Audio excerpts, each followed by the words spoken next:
Hello, Pickaholics. I have a lock that came to me from Kevin. This is, put it in the camera, the Happy Lock. And it says it's an intermediate lock, and it's from a Harry Bow.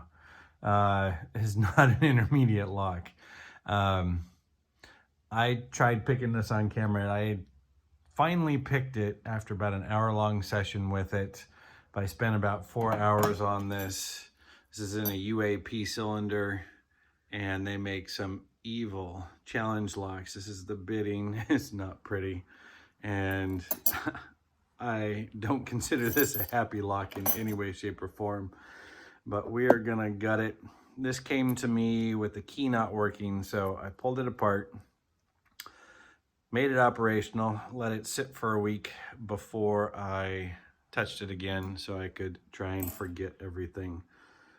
Unusually, oops, we get two things at once.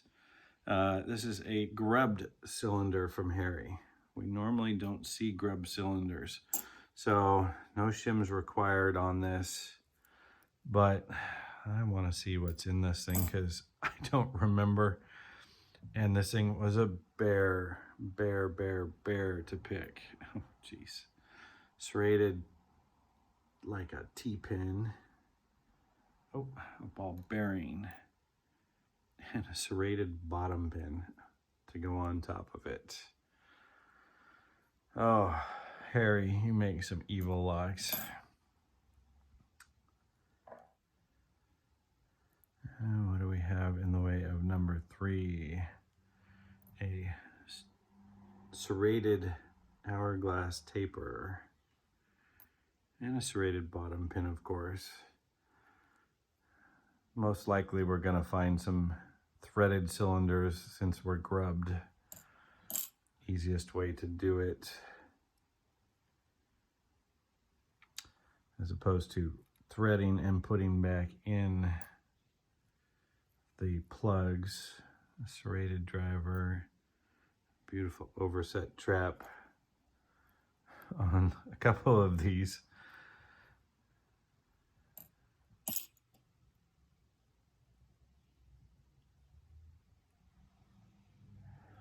This one was oh man, that was the pin. Number 5 was the one that I finally got it into a false set, and I had a feeling it was that pin, and I was right. It took searching through my picks to find the right hook. Oh, and a lighter spring. I knew that just because of how strong that back one is. And another beautiful, come on, there you go. Serrated drivers all the way around. Let's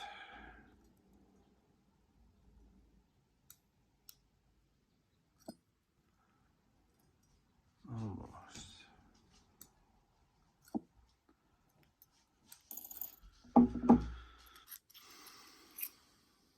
Oh yeah.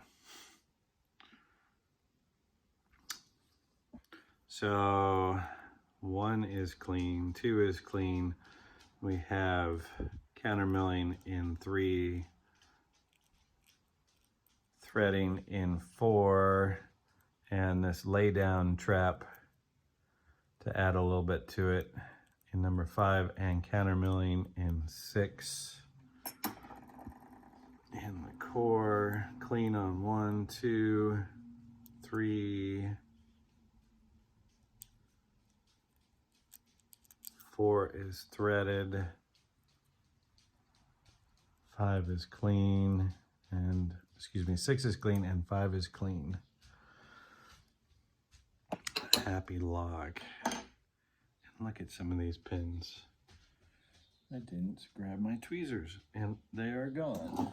There they are. So, number 1, bottom serrated pin.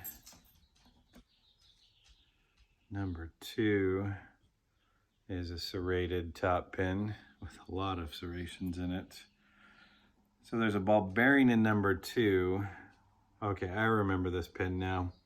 I found this pin inverted in this chamber. The ball bearing was not there, and the serrations on this bottom pin spool were pointed down. More effective going upwards, and I have to agree with that. Number 2 top pin, a serrated, kind of like a taper T-pin, just evil. Number 3 bottom pin, serrated. And number 3 top pin, serrations, and that rounding hourglass that makes things very difficult to get out of if you hit it. Number 4 with a little overset trap. Some of these pins look awfully tiny. I'm wondering if they're reduced diameter. We're gonna have some fun. Number 4 is a serrated top driver. Number 1 is just a standard bottom, but look at this. That kind of like a stepped serrated spool. Number 5, you know, these just look, when you look at them side by side, they are reduced diameters. That's number 6 with the corresponding, it's actually got a tapering to it with like a little gin head on that for that counter milling that's in there. Oh yeah, it does catch in there, and along with a lighter spring above it. That, yeah, that was where we got the extra rotation. Let's populate and see how far we actually have to lift. Oh geez.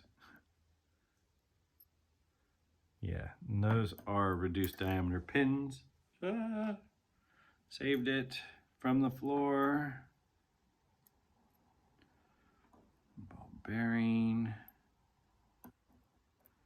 And that serrated top driver. Yeah, these pins, I can see there are some heavy lifting. You don't have to lift too much, but that becomes an overset trap. I know I ran into that a couple times. And let's carefully put the key in. We're gonna lose a pin. Yes, we are. But put it in back in there. So we can see that some of these are reduced diameter pins in 1, 2, 4, and 6, with the standard size pins in 4 and 3 and 5. So that wobbliness causes some chaos and havoc. And I'm gonna pull this pin out real quick to get the key out. So on that number 1, you're really just bumping it to get that T-pin up. Splat is stealing things here from me. Number 1, we've got to come up quite a bit. I wonder if that would be more effective. Well, there's no threading in there either way, but that has a smooth side and a catchy side. You know what? I think even number 1 was upside down. We're gonna put it in the other way. Number 3, we sit right on top of that hourglass insertion, and it does catch on that counter milling pretty well too. Number 4, we're having to go all the way up with that through all the serrations. And this pin's probably going to disappear into this plug. Yep, but it starts touching and catching, and that pin could actually lay down in there. And then number 6, definitely up and past that tapering and that little gin. I forgot to do a close-up of the pins. switch these around. Put it correctly. Come on.